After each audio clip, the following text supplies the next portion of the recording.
Cincinnati is a city in Ohio that runs along the Ohio River.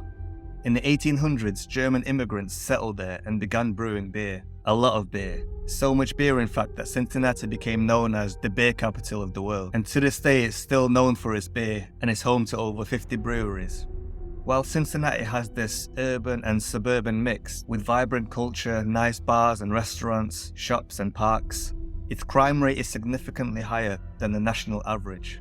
The year 2020 was very rough for this city. Its violent crime surged, setting a new record as its deadliest year ever until that point, with over 90 homicides. And in today's story, I'll be telling you about one of them. In early December 2020, Nylo, a quiet and shy 3-year-old, vanished without a trace. His father, Tony Hughes, reported the disappearance to the Cincinnati police, setting off a frantic search. But the city's heartache had only just begun. Nyteisha was a 29-year-old nurse who lived with her 3-year-old son, Nylo. She had separated from the child's father, Tonio, and began a relationship with 20-year-old Desean Brown. Desean was a troubled young man, but no one could have foreseen what he was capable of. At some point in their relationship, it seems that Nyteisha had a miscarriage, but Desean found out, and when he did, he got very, very angry, and he accused Nyteisha of having an abortion. And this is what the police would later say was the motive for what Desean was about to do next.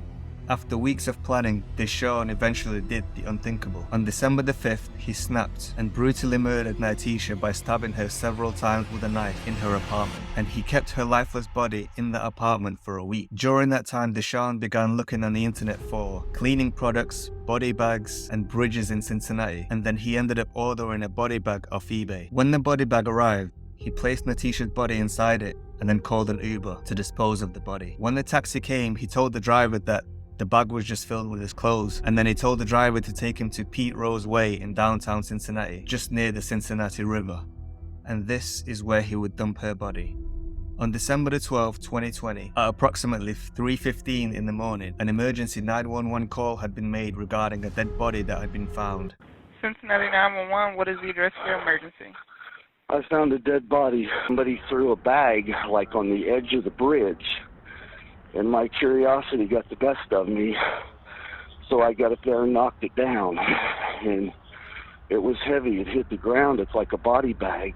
The deceased was later identified as Nyteisha Lattimore. Now, while Nylo wasn't there, his blood was found on a Paw Patrol blanket, and his stroller was found just nearby. It is thought that Desean Brown also killed Nylo and then threw his body into the Cincinnati River.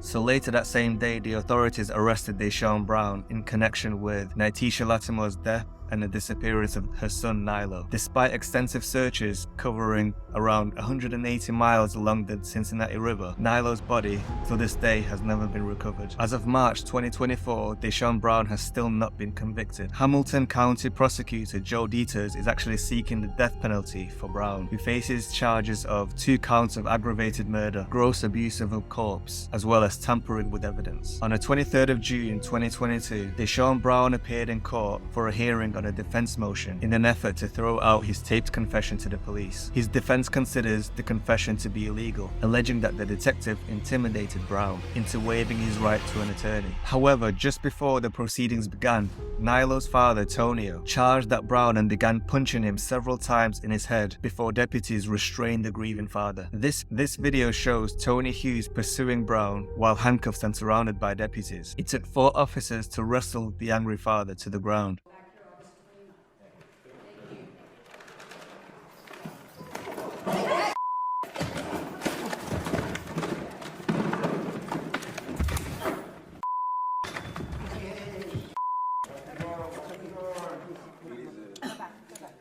Base, can we get back up in 560 now? Scott?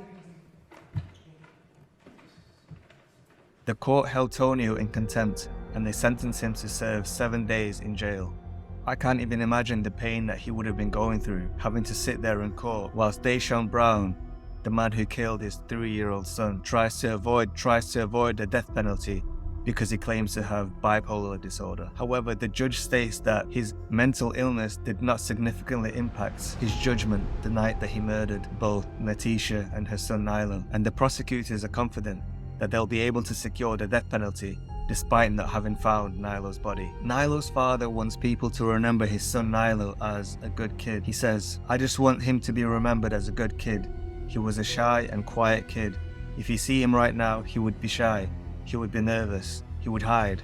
But at the end of the day, once he gets to know you, he's a sweet kid. You just get to love him." And Nyteisha was a great person. Her friends would say she had one of those smiles that could light up a whole room. She was a great friend and a loving mother who would do absolutely anything for her son. And in one of her last Facebook posts, she wrote, "All I want for Christmas is my son to have a good Christmas. And I got a new job interview tomorrow. I hope I get it because I want my son to have a good Christmas.